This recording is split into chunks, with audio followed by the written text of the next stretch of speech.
Hello guys, in the video ஒரு ட்ரெடிஷ்னலான ஹெல்தியான sweet recipe தான் பார்க்க போகிறோம் சுயம். ஸோ இது வந்து இன்றைக்கி நான் பச்சைப்பயிறு வச்சு மைதா பேட்டர் இல்லாமல் அரிசி மாவில் தான் செஞ்சுருக்கேன். ஸோ வாங்க இந்த டிஷ் எப்படி செய்யலான்னு பார்ப்போம். ஸோ இதுக்கு வந்து ஃபஸ்ட்டு பச்சைப்பயிறு வந்து 3/4 கப் அளவுக்கு நான் 2 மணி நேரத்துக்கு ஊற வச்சுருக்கேன். ஸோ நீங்கள் ஊறாத பருப்பு யூஸ் பண்ணுறீங்கன்னா 4லேருந்து 5 விசில் விட்டு வேக வச்சுக்கோங்க. இப்போ இந்த பருப்பு குக்கரில் மாற்றிட்டு இந்த பருப்புக்கு மேலே 1 இன்ச் வர அளவுக்கு தண்ணி ஊற்றிட்டு 1/4 ஸ்பூன் உப்பு போட்டுட்டு 2 விசில் வர வரைக்கும் வேக வச்சு எடுத்துக்கோங்க. இப்போ இதில் உங்களுக்கு தண்ணி இருந்துச்சுன்னா வெடிக்கட்டிடுங்க. இப்போ இந்த பருப்பு வந்து ஒரு கரண்டி வச்சு நல்லா மசிச்சுக்கோங்க. இப்போ ஒரு பேனில் 1/2 கப் வெல்லம் 1/4 கப் தண்ணி ஊற்றி கரைஞ்சதுமே இது வந்து வடிகட்டி வச்சுக்கோங்க. இப்போ ஒரு பேனில் 1 ஸ்பூன் நெய், அதில் வந்து 1/2 கப் வந்து துருவின தேங்காய் வந்து தேங்காயோட பச்சை வாசனை போகிற வரைக்கும் ரோஸ்ட் பண்ணணும். ரோஸ்ட் ஆனதுமே நம்ம வந்து வெடிக்கட்டி வச்ச வெல்லம் தண்ணி ஊற்றிக்கணும். ஸோ இந்த தண்ணி வந்து கொஞ்சம் கொதித்து கொஞ்சம் திக்கான உடனே நம்ம மசிச்சு வச்ச பருப்பு ஆட் பண்ணிக்கணும்.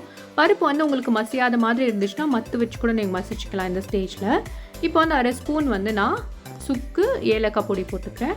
போட்டு இது வந்து கொஞ்சம் திக்கானவனே இறக்கி வச்சிடலாம். இப்போ பார்க்குறதுக்கு இலகுன மாதிரி இருக்கும், ஆனால் இது வந்து ஆறின உடனே கொஞ்சம் வந்து திக்காக ஆகிடும். ஸோ இன்னொரு பக்கம் வந்து மேலே பேட்டருக்கு வந்து நான் 1 கப் வந்து பச்சரிசி 1/4 கப் வந்து உளுத்தம்பருப்பு ஊற வச்சுருக்கேன் 2 மணி நேரத்துக்கு. 1/4 ஸ்பூன் உப்பு போட்டுட்டு திக்காவும் இல்லாமல் தின்னாவும் இல்லாமல் இந்த மாதிரி பேட்டர் ரெடி பண்ணிக்கணும். ஸோ ரெடி பண்ணி வச்ச பூர்ணத்தை இந்த மாதிரி மீடியம் சைஸ் உருண்டியாக உருட்டி வச்சுக்கணும் ஒரு பிளேட்டில். ஸோ நான் வந்து இங்கே ஃப்ரை பண்ணுறதுக்கு தேங்காய் எண்ணெய் யூஸ் பண்ணுறேன். தேங்காய் எண்ணெய் ஃப்ரை பண்ணால் இன்னுமே டேஸ்ட் நல்லாயிருக்கும். ஸோ தேங்காய் எண்ணெய் வந்து நல்லா சூடானதுமே மீடியம் ஃப்ளேமில் வச்சுக்கோங்க. மீடியம் ஃப்ளேமில் வச்சு இந்த பூர்ணத்தை மாவில் இந்த மாதிரி டிப் பண்ணி கோல்டன் ப்ரௌன் வர வரைக்கும் ஃப்ரை பண்ணி எடுத்துக்கணும்.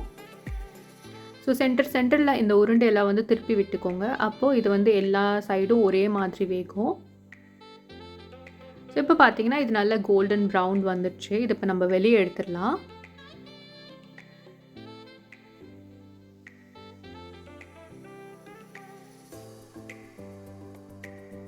ஸோ அவ்வளோதான், நம்ம ஹெல்த்தியான சுயம் ரெசிபி ரெடி ஆகிடுச்சு. இப்போ பாருங்கள், நான் இது வந்து ஓப்பன் பண்ணி காமிக்கிறேன். ஸோ இந்த தீபாவளிக்கு உங்கள் வீட்டில் இந்த ஸ்வீட் ரெசிபி செஞ்சு எப்படி இருந்துச்சுன்னா எனக்கு கமெண்ட் செக்ஷனில் சொல்லுங்கள். உங்களுக்கு இந்த வீடியோ பிடிச்சிருந்துச்சுன்னா subscribe to 2 servings. Thanks for watching.